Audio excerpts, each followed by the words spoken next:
Did you think that Secret War Sand, the threat of Doctor Doom, would be the end of multiversal chaos? Because maybe they were just the beginning of something even bigger. What if I told you that the next big war in the MCU won't be against a cosmic villain, nor against an ancient entity, but rather a war between the heroes themselves, a battle between two philosophies, two generations, two visions of the future? Yes, the theory that is gaining traction among fans and behind the scenes is clear. X-Men vs. Avengers could be Marvel's next big movie event. And in this video, I'm going to present you with the arguments, the clues, and the reasons why this war could happen, and why it could be the most impactful of all. So get ready. Put on Xavier's mental helmet, or activate your armor, because the trouble is just beginning. Everything starts at the end. More precisely, at the end of Doomsday and Secret Wars. After the collapse of the multiverse, the threat of Doctor Doom is finally stopped. But unlike Thanos, victory brings no relief. It brings distrust, irreparable losses, and a new power structure. In this new, rebuilt world, the Avengers emerge as leaders of the New Order.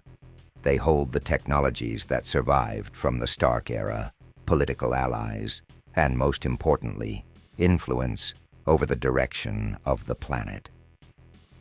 But along with that power comes fear. Fear that another breakup will happen. Fear of the unknown. Fear of what they cannot control. And this is where the mutants enter the scene.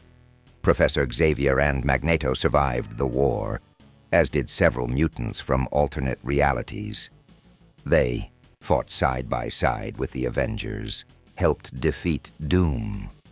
But when the dust settled, they realized they weren't part of the decisions. Mutants continued to be treated as unstable variables, like chess pieces, which are only useful when the game gets tough. And Charles Xavier, ever the pacifist, begins to notice something worrying. The Avengers are acting as global vigilantes. They are interfering in governments, controlling portals, monitoring who enters and leaves between realities, all under the guise of security. But security for whom? Magneto, on the other hand, no longer has patience for diplomacy.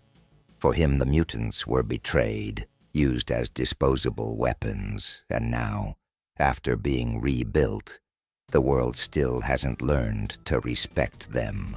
He proposes the creation of a new Krakoa, mutant refuge, a sovereign nation that does not obey orders from the event, the Ten Rings being watched closely. And Scarlet Witch, if she returns, could be an unpredictable piece amid so many distorted memories. It is in this tense scenario, full of hidden resentments and unfulfilled promises, that a spark lights the fuse. A young mutant, perhaps someone like Kid Omega or a new generation of X-Men, is wrongfully imprisoned after manifesting uncontrolled powers in a public area. The government, supported by the Avengers, passes a law requiring all superpowered beings to be registered and monitored. Does it remind you of anything? Yes, it is an evolution of the old one, Civil War, but this time with mutants at the center of the conflict. Xavier objects. Magneto revolts, and the mutants are divided into groups. Some want to fight, others want to escape, and some want to negotiate with the Avengers. But the Avengers are also divided. Peter Parker, always sensitive to injustice, questions the system. It's Williams, heir to the Stark armor, tries to create a bridge for dialogue.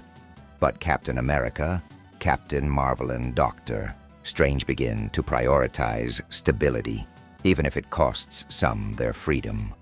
And therein lies the dilemma. Whose side are you on? When both sides think they're doing the right thing. You X-Men believe in self-determination, They want to create a new model of coexistence. But the Avengers, they believe that the world has seen too much and that there is no more room for risk. Now think with me about the possible confrontations. Imagine seeing this on the screens. Jean Grey facing Scarlet Witch, two of the most powerful minds in the universe. Wolverine and Captain America exchanging blows, not out of hate, but out of honor. Magneto confronting Thor, bending Mjolnir itself with the magnetic power of an overcharged Earth.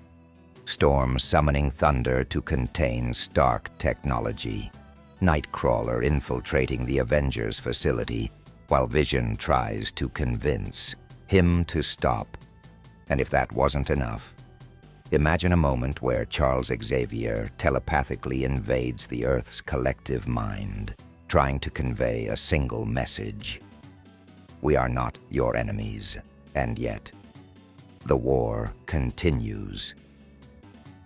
Another important point of the theory is that this war will not only be physical, it will be ideological, symbolic, and it will even divide the audience. On one side, the heroes we want to see united. On the other, the mutants that represent difference, diversity, evolution. And who is right? Maybe no one, or maybe all of them. And what does Marvel gain from this? A new dramatic arc, a new era. The war between X-Men and Avengers could open space for the emergence of new leaders, such as Bishop, Emma Frost, Kate Pryde, or Cyclops. The fall of ancient symbols, such as Avengers Tower itself, or the laws of Sokovia. The arrival of the Illuminati as a parallel group trying to prevent total collapse. And even the rise of a new threat that feeds off this conflict, like Onslaught, Bastion, or even an alternate Kang hiding in the shadows. And remember what the title Doomsday means, the day of the end. But maybe also the day to start over.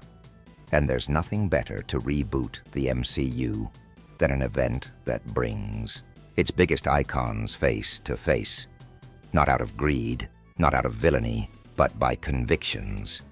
Now I ask you, if this war really happens, you would be with the X-Men, fighting for freedom, identity, and autonomy, or with the Avengers, trying to protect the world, even if it means limits and surveillance? This is perhaps the most difficult question in the Marvel Universe. If you liked this theory, leave a like, subscribe to the channel, and activate the bell so you don't miss any new videos. And comment there. Which side would you choose? Who do you think would win? And who do you think could be the bridge of peace between the two worlds? Because it doesn't end. The war between heroes is not about who has more power, but about who has the most to lose. Thanks for watching, and may the battle continue in your thoughts.